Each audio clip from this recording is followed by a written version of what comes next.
Before we go for a ride, let me show you the interior. This one's different from the other Touring XT that I made a video on. This one has the cloth right in here. It's soft, it looks good. It's like a gray color. Then you have the gray, like a vinyl type material here.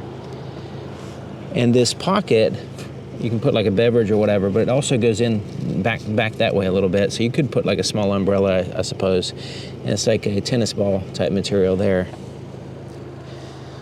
But check out these gray leather seats. Now they're heated, and they're power here on the passenger side, and they just look good. It's kind of like a two-tone gray with the stitching there. They feel good as well. They're pretty comfortable. This is a nice ride. So not only the ride quality is good, the comfort of the seat's good, the overall space inside is nice. And they have this cloth here on the dash, little storage cubby right here. Now that little storage cubby, it has no light in it, so at nighttime you can't really see it. It has a locking glove compartment. And there's a little wire keeper right here. So like say you run a wire from that USB, and it holds it there, and then you can charge a device right in here. It's kind of neat. So you can see the heated seats are mostly there in the center. So it has right there up front where your legs are, and then there in the back, and then it snakes up into the back, and it has full coverage there on the both sections there on your back. So yeah, it feels really good. And they're at the upper back as well. So yeah, the heated seats are really well done. A lot of them some vehicles just have like spaghetti looking wires everywhere. This one has very good intention where they put the heat, especially there on your back. But you notice on the steering wheel, the heat is there on the sides. It's not so much it's not at all on the top and the very bottom. It's just around the sides there. So if you grip the steering wheel more towards the top, then there's no heat. But yeah, it's fine. I mean, most people hold their hands there on the sides, but it'd be nice if it was all the way around. The heated seats in the back are basically the same, where it has the same pattern. There on the back, goes up high on the back as well. That's nice. But yeah, these back seats are fairly well done as well. This visor is not really adequate.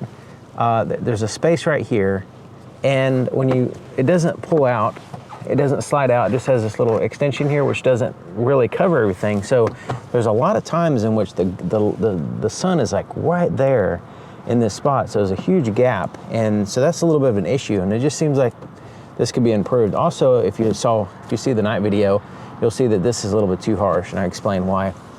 But overall, the driving experience is great. I mean, the ride quality just feels so satisfying. The seats are comfortable. The system is not bad. The wireless Apple CarPlay and Android Auto, when you put the navigation here on this screen, like this, it will show the navigation map that clones the one for the Android Auto. I didn't test the Apple CarPlay, but it does it for the Android Auto, so I'm assuming that it will do the Apple CarPlay as well. Now this wireless charger works really well. I put a different case on my phone to test it, and it charges consistently. This is rubberized right here. Now I had an issue with a Subaru Forester where the phone was just sliding around and not staying put, and it wouldn't charge consistently. And also, it wouldn't charge properly with my thick, other wallet case that I have. But I was kind of looking around in the back of the vehicle, and I noticed this back there next to the spare tire. And it's like this little bezel. So let's install it and see if that would actually solve that problem that I experienced with the Forester, where the phone was just sliding around. And this little bezel looks like it's intended to fill in around the edge and keep the phone from sliding around. All right, so there we go. So let's put the phone in place, and it actually fits in there. It is a pretty big phone, so it just barely fits. This is a S25 Ultra, so it actually fits in there and charges.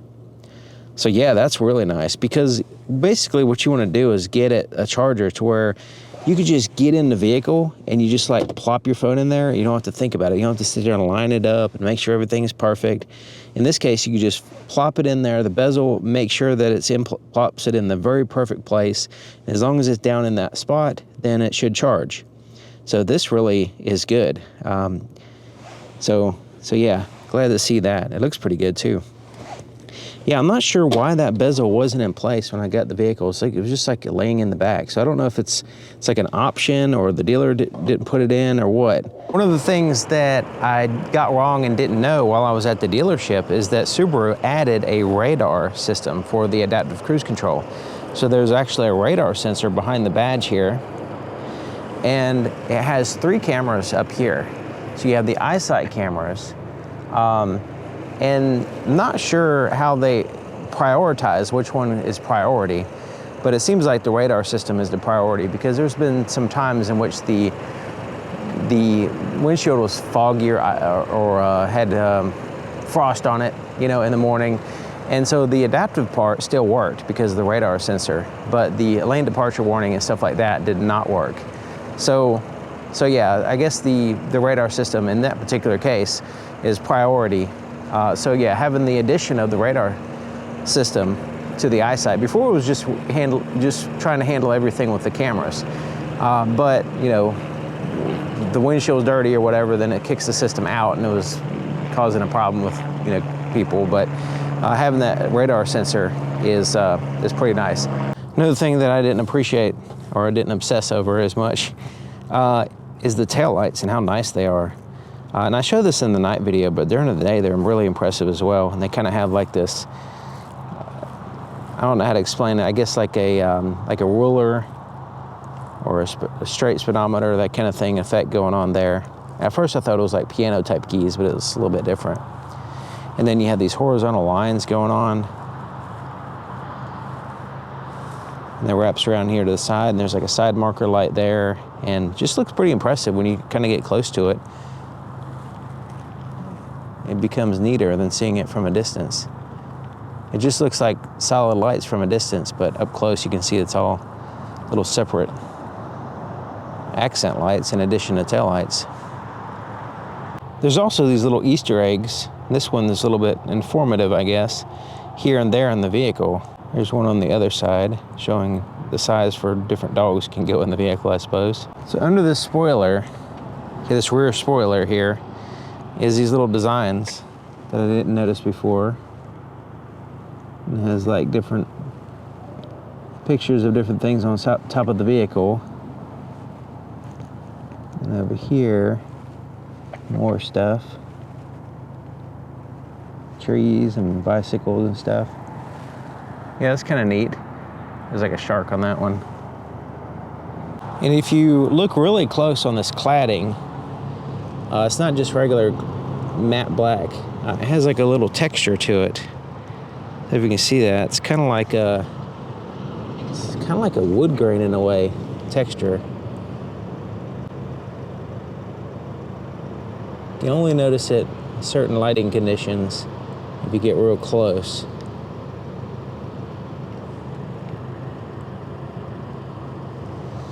But yeah, from a distance, it just looks like a regular flat black.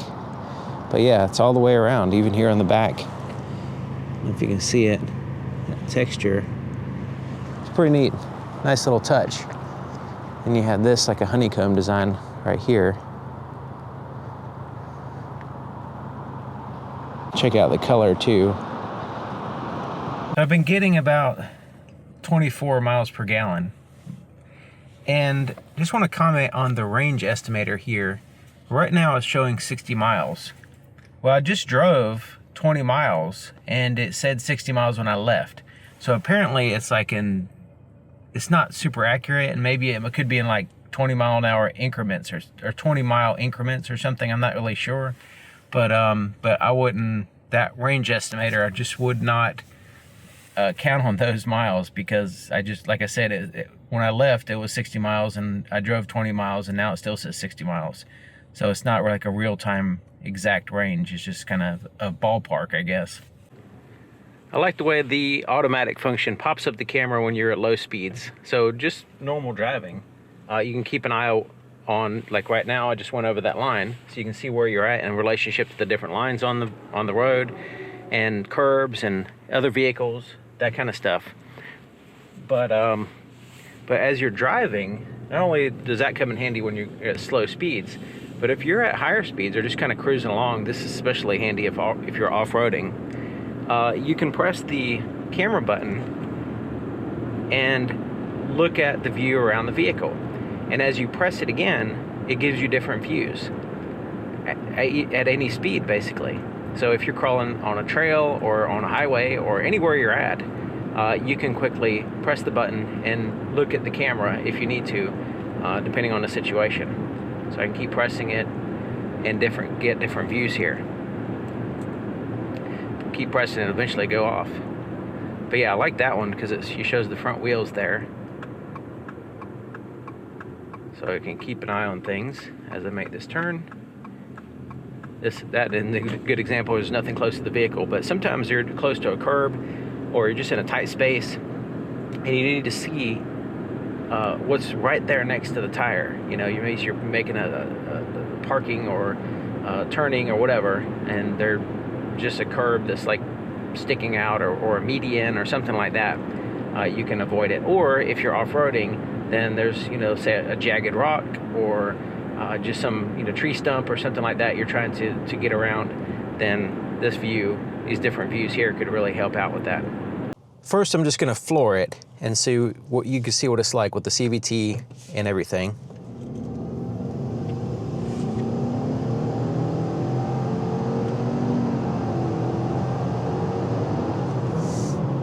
So when you floor it, it gets really high RPMs that are kind of blow past the optimal RPM range in which the vehicle is designed for.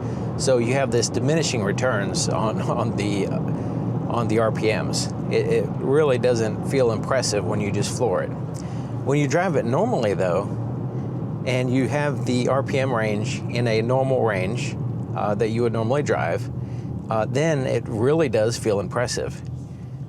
Like it was when I first started driving the vehicle, I'm like, this thing has a little bit of power to it. So just kind of driving normally without flooring it.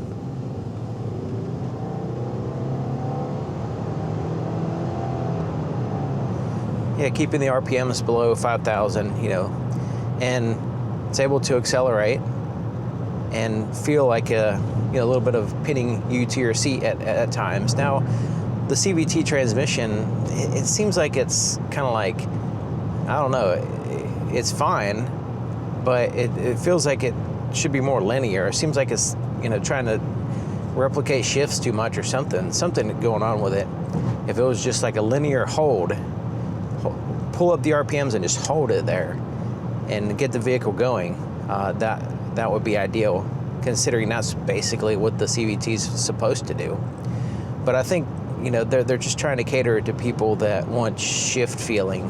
So that's why they got the paddle shifters, and they have the, you know, like simulated shifts, I suppose. So that kind of takes away from the actual acceleration of the vehicle.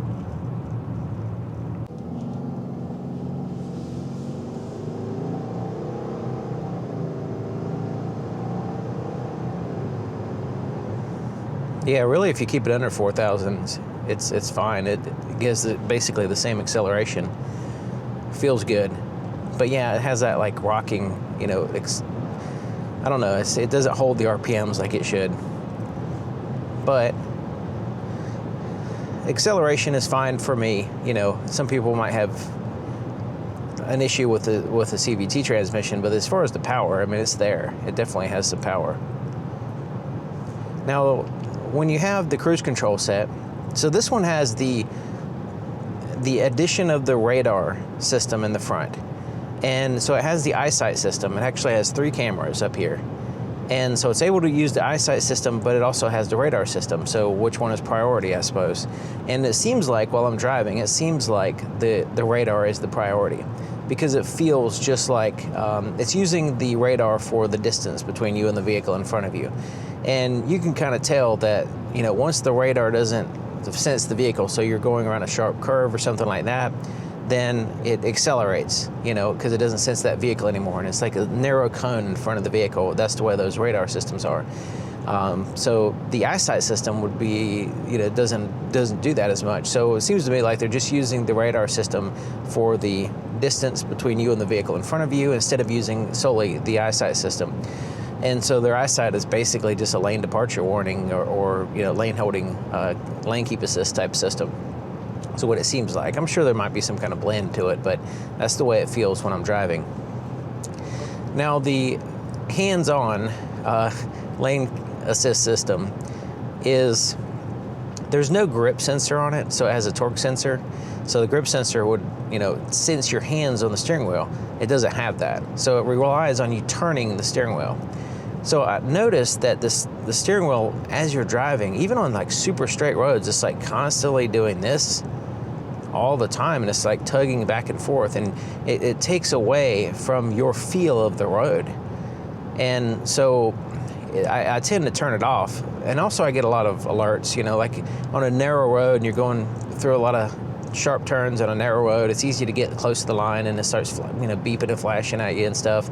And it's like, you know, I don't need to be distracted while I'm driving, right? So the alerts are just serve as this distraction in most cases. That's the way most vehicles are. They have all these alerts and flashes and lights and beeping and all this stuff, and it's like, you know, I thought they don't want distractions, but yet they got, you know, well, they're gonna have like air horns and you know, strobe lights in front of your face while you're driving or something. Like, it just gets ridiculous. But anyways, yeah, the link, I don't know if you can tell, that steering wheel just keeps like just going like this nonstop, you know. And I know it's trying to hold the lane, but you can tell it's doing it more, you know. So I keep my hands on the steering wheel. It says, see, without me turning the steering wheel, it's not going to know that my hands are on there. That's why I like the grip sensor instead of the torque sensor. So it's one of those systems that I always turn it off because it just becomes a hassle. It feels like somebody's constantly tugging on the steering wheel. You lose that sense of feeling the road and your traction, especially if you're on, you know, wet roads or whatever. And, you know, it just doesn't, it's not for me at least. And of course, all the flashing and beeping and stuff if you get close to the line. So I just tend to just turn it off. And it's not always available. Like, it'll go in and out and stuff. So, and also it's so easy to drive the vehicle anyway. So holding the wheel and driving it is, that's what you're gonna have to do anyway. You're holding the wheel, so might as well just drive the vehicle without all the hassles and distractions.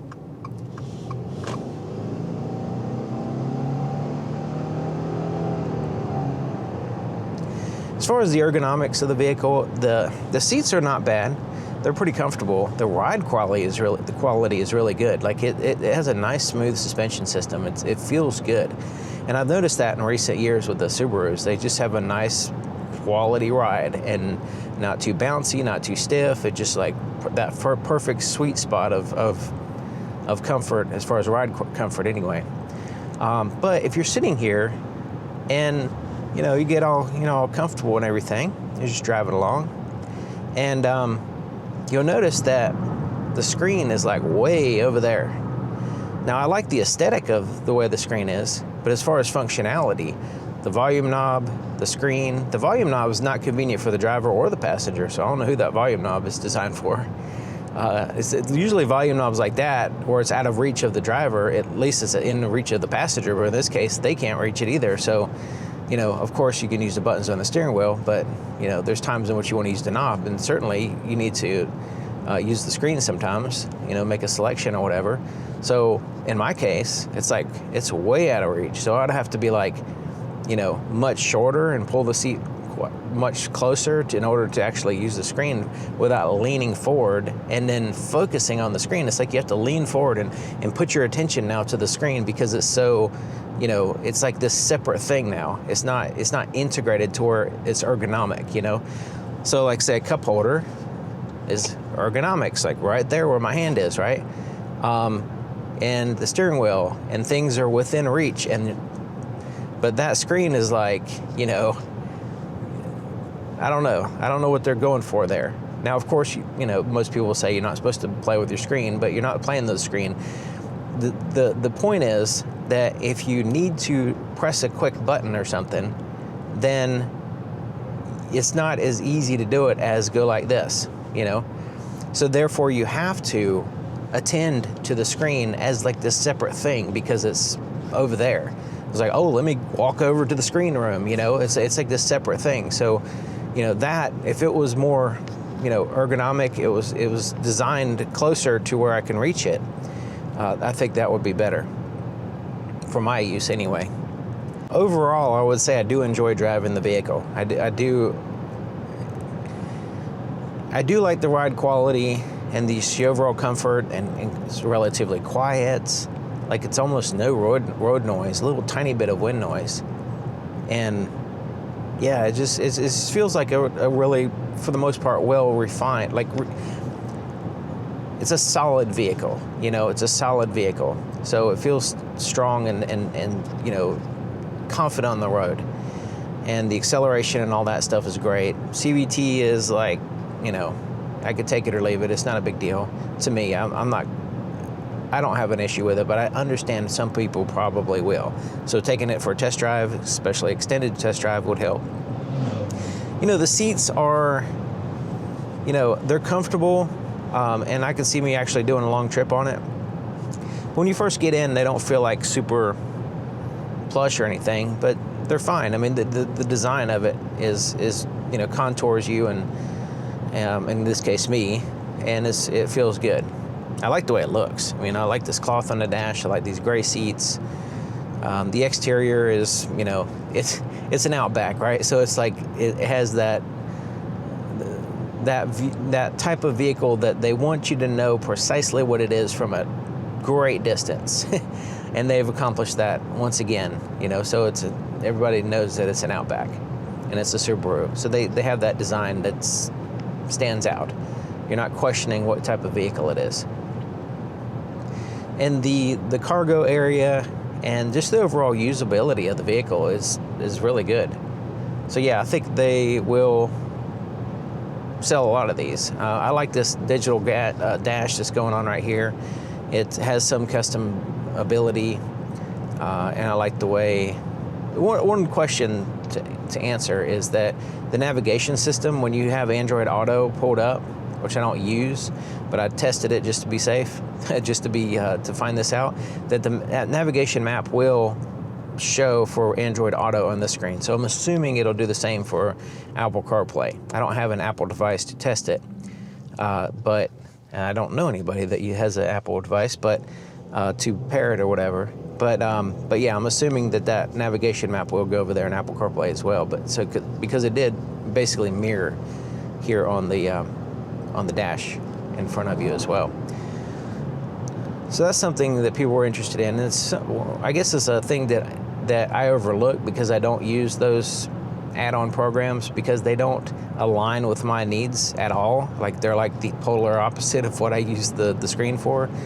I don't use navigation that much. It's not a big deal, and that's basically what Android Auto just seems to be centered around, is the navigation system and your contacts. So I'm not like going around, you know, using navigation to go to all of my contacts, you know, at long, great distance. I mean, I know the area well. I can go.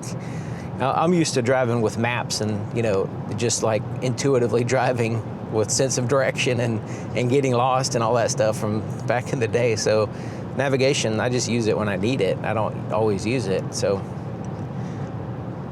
but yeah, the people that do use navigation, let's say you do ride share or something like that, where you're going all these different places that you're not familiar with, and you need to get there without delay, without, you know, second guessing where you're at and all that stuff.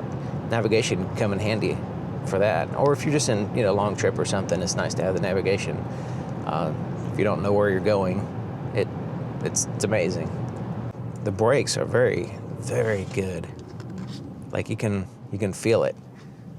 Nice and smooth, you know. It's not overly grabby or anything. It's not like overdone on the brakes, but it's nice and smooth. So you can come to a nice smooth stop, and there's no noises. It's fine. The brakes are fine. I don't think anybody have a problem with those.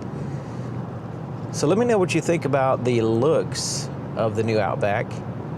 Now I have a video of the Outback where I went into a bunch of details at the dealership at Parkway Hyundai Subaru in Wilmington, North Carolina, and they basically had the same. It was the same one, the same color. Exterior color was exactly the same, the same trim and everything, but this one has different interior, so at least it's different there. So let me know what you think of some people commented on the way it looks. So, you know, if you haven't seen that video, then let me know what you think about it in this video, I suppose. And also it being delivered with too much oil in it, like came from the dealership. I don't know if they changed the oil yet or what, but it's like overfull of oil, and it'll smoke when I first start it up. Occasionally, not every time. It'll smoke like crazy for the first mile, just bellowing out like a freight train for the first mile or so, and then it'll clear up and you can smell the smoke and the burning oil.